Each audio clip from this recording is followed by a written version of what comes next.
Who's your sacred mama? Today, with a little wink, we delve into working with archetypes for this fourth video in my Magic of Working with Chakra Medicine series. And this is central to Jungian psychology. It's extremely healing for the psyche and the body, and it's woven into the chakra dance medicine. And for the root chakra, the archetype that we work with is the sacred mama. Now, don't be fooled. This is not an archetype just for women or mothers. All of us have both masculine and feminine energy that dances within us. And when these energies are in balance and both given space, we experience well-being. And all of us have mothers, and therefore associations, desires, and probably also some wounding around mothering or being mothered. So the sacred mama, who is she for you? How does she feel? What does she embody? What does she look like? How does she move? What does she bring or give energetically? And when you gaze into her eyes, what is she communicating to you? Now, I'll put these questions below for you because it can be beautiful to delve and contemplate them for yourself. Now, for me, she's someone who's got her soul deeply anchored in her body. She's really present. You can feel she's got this very peaceful, very loving, nurturing vibe about her. Very connected, and makes you feel this warm sense of belonging and welcome when you're around her.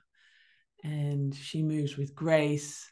Yeah, she's got this commanding sense of presence, and yet it's not dominating.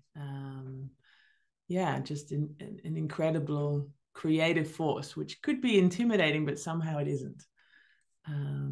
Yeah, that's how she feels for me. Now, the sacred mother and the root chakra are, of course, deeply connected and tied to Mother Earth. And yesterday, I drew this beautiful oracle card from the Earth Wisdoms pack. I don't know if you can see that very well. It's not really focusing. There we are. On Pachamama, of course, the Andean name for Mother Earth, and or South American name. And it had some beautiful wisdom that I would love to read to you. So I'm just going to share this quote. Pachamama knows that life thrives through diversity. She's able to foster life with such genius and generosity because there's no fear preventing her from holding space for the new to emerge. She trusts as an act of devotion.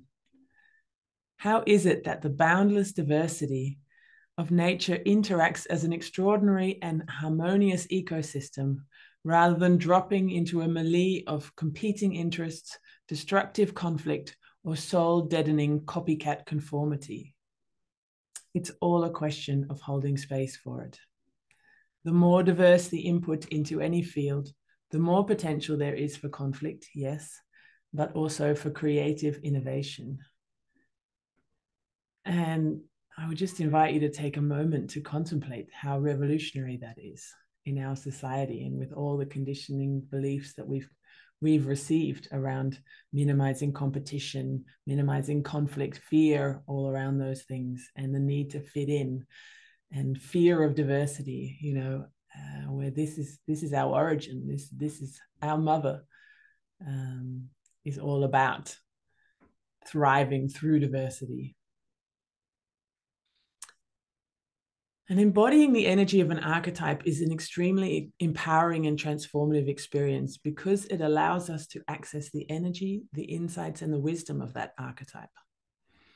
To feel how we might take up space in the world from this empowered archetype energy, to feel where it lives inside us, and to access our own gifts and give body to them. And it's also deeply healing for our own wounds. And in this case, the wounds around this, the root chakra, the mothering wounds, are often things like feeling a lack of safety, a lack of ability to be and rest and experience the feminine, to receive nourishment, to feel held and supported. Now, this is, of course, not an attack on our mothers or any of the females in our line, living or dead. But in this patriarchal system, all of us, men and women, have received conditioning that diminishes the gifts and the power of the feminine, sometimes even demonizing it. So there's deep healing for ourselves individually and collectively around reclaiming this magnificent genius and generosity of the divine feminine and the divine masculine. But I'll get into that when I get into the chakras that represent them. Now, if embodying the sacred mama archetype is something you would like to do more in your life to really experience that within you and empower yourself, as well as heal any of the mother issues that you may be carrying, then I deeply invite you to check out my upcoming Root Chakra journey called Grow Your Roots, Know Yourself. It's going to be a deep dive, and it's going to include a very transformative experience from the Heal Your Life Chakra Dance course, the part on the root chakra, which is all about this sacred archetype and mother wounds. So check it out. It also includes quite some other beautiful things, and the next edition will be the 12th to the 19th of November, and I would really love to welcome you there. So wishing you a beautiful and sacred day.